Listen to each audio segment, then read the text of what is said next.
Cooperman on yesterday. He's one of the wisest guests you have on, and I'm like a total Squawk Box fan. I watch it.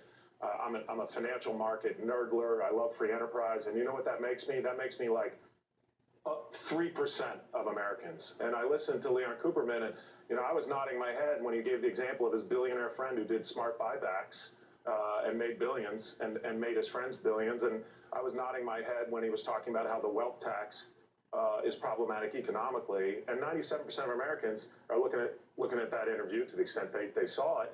And it's just not sympathetic. It's billionaires and corporations. And so the message has to be about how is this lifting up everyone? Like, why is it that Latino voters in Florida surged for Republicans in this latest election? It's because the wealth tax is a step towards socialism. And we've seen the socialist experiment. Why is it that Mexican-American voters surged for Republicans in Texas? It's because they felt like Republicans were fighting for their jobs and they were going to help put food on the table. So I think some of it is messaging, and people like me, and I've been guilty of it many times, can get caught up in this kind of high and mighty, 5-syllable words and talking about things like free enterprise that don't really mean anything to Americans. Yeah. And you need to explain how that translates into better lives. I think you need to explain a lot of things. I saw some comments yesterday about buyback saying, look at the $30 billion that General Electric spent and wasted on buybacks, and couldn't that have been used for something else? And look how much that hurt shareholders. It was just awful. And the same person's writing, when a buyback works, look at how that helps shareholders. Like, make up your mind. Is it if a manager does the right thing by having the right balance sheet composition of debt and equity, and there are times where you either want more shares or less shares,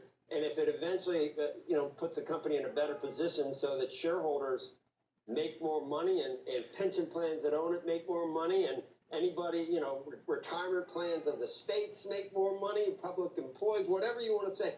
I mean, we need to explain buybacks. And the first person we need to explain it to, I think, is Senator Warren. I just don't think she understands exactly what we're talking about. Yeah, no, if her interview the other day was like a sporting event, she would have been kicked out of the game for misconduct. I mean, or for excessive specious arguments. I mean, she's just plain wrong. It wasn't impressive at all. But I go back to what I was just saying, Joe. It's not that sympathetic. Buybacks, it just seems so highfalutin. Like, she made the offhanded comment, well, instead of buybacks, just do dividends. And now you're in this esoteric argument about, well, one's more tax advantageous than the other, and this is why it matters. Take it down to what you took it down to in that interview, and you just did again. You're making money for shareholders. And you know who the shareholders are? They're you, everyday American. And if it's not you, we want you in.